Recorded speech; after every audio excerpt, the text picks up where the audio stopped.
Hello and thanks for tuning into my channel. My name is Chris, the founder of Digit, which is a SEO and web development agency in Detroit that helps dentists get more patients online.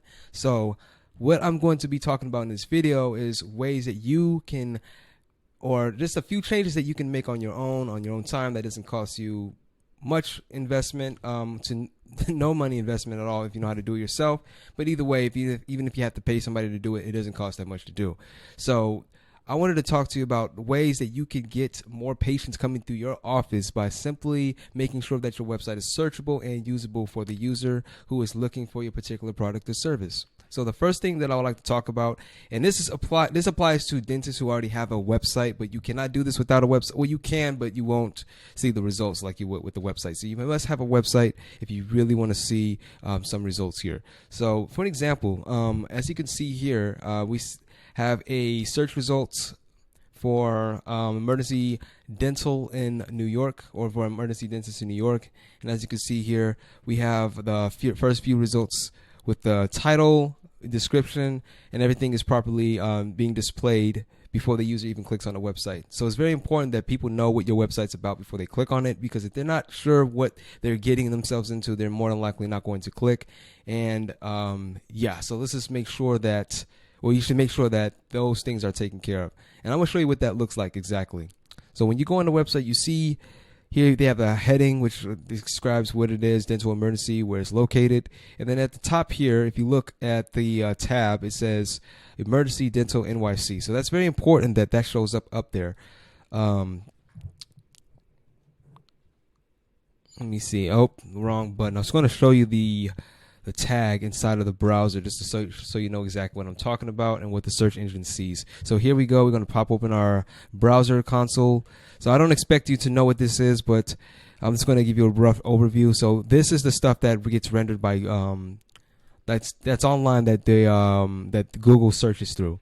No, not Google searches through, but the robots, how they this is what they crawl and find out how to display your website. So as you can see here, here's the title tag, and that's what people will see in the search results when that's there. And they also have other different meta tags too, and all of them are not important, but this is where you will see the rendered information on the Google search results page. So it's very important to have that optimized. And the second thing that I really want to talk to you about is making sure that it's very easy for people to book. So having a button that goes to a form, or even to an email form, but preferably a form which allows people to pick time slots so they can book during off hours too, so they don't have to call in and wait for somebody to pick up the phone. They can just simply go online at their own convenience, pick the time slot, even pick a dentist, and even tell about what they're coming in for, which will make the process easier, and it will save you time, and it will also reduce the workload for your front staff if you have some. And you may not even have to hire additional people, just because this process will be pretty much automated for you once it's set up properly. So that's not really like an SEO. It doesn't directly affect SEO, but it will absolutely help you in the acquisition process.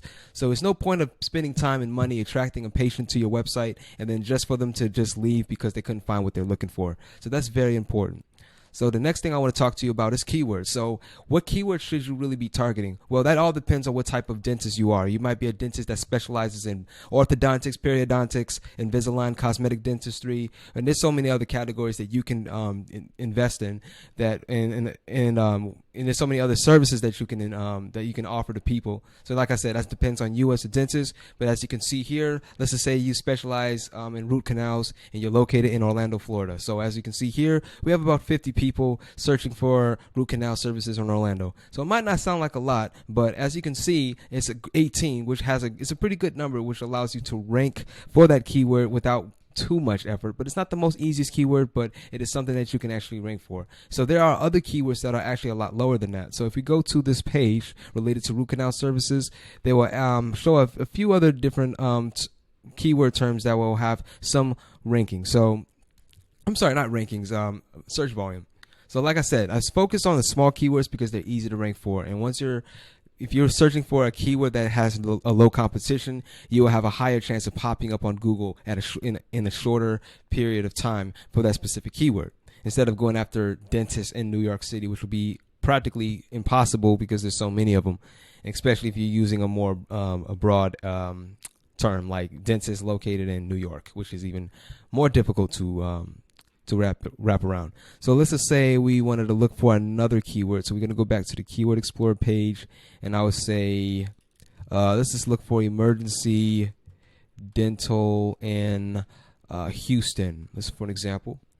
As you can see here, we have a little bit more difficulty. Of course, it's a larger city, but it has 90 searches per month just for that keyword alone. So we also have more relatable keywords, and the traffic potential of being 2,100 people per month. It could be more, it actually could be less. It depends, but it's not too far off from that number. And just think about what 2,000 potential customers per month could bring to your dental practice. If you're trying to expand, if you're trying to retire early, or if you just want to live a more comfortable life and have more time for yourself, and this will be the way to do it. And it doesn't cost you much at all, and especially if you are a service provider that is needed. It's not like you're in an entertainment or you're doing something that people necessarily don't need, but as a dentist, you are absolutely valued in the community, and ranking for these keywords and being found will do your dental practice a great service as well as your patients. So that's all I'm going to get to in this video, because search engine optimization is a huge topic. It's a lot to go into, but I just wanted to scratch the surface. So once again, my name is Chris, founder of Digit, which is a search engine optimization web development agency located in Detroit. You can visit my website at digit.co, and that's spelled DIGYT.co. I have a blog where you can read about SEO, search engine optimization, and ways that you can implement these strategies and techniques to help you increase your bottom line and reduce your cost per acquisition. So once again, thank you very much for tuning in, and see me on my next one. Take care.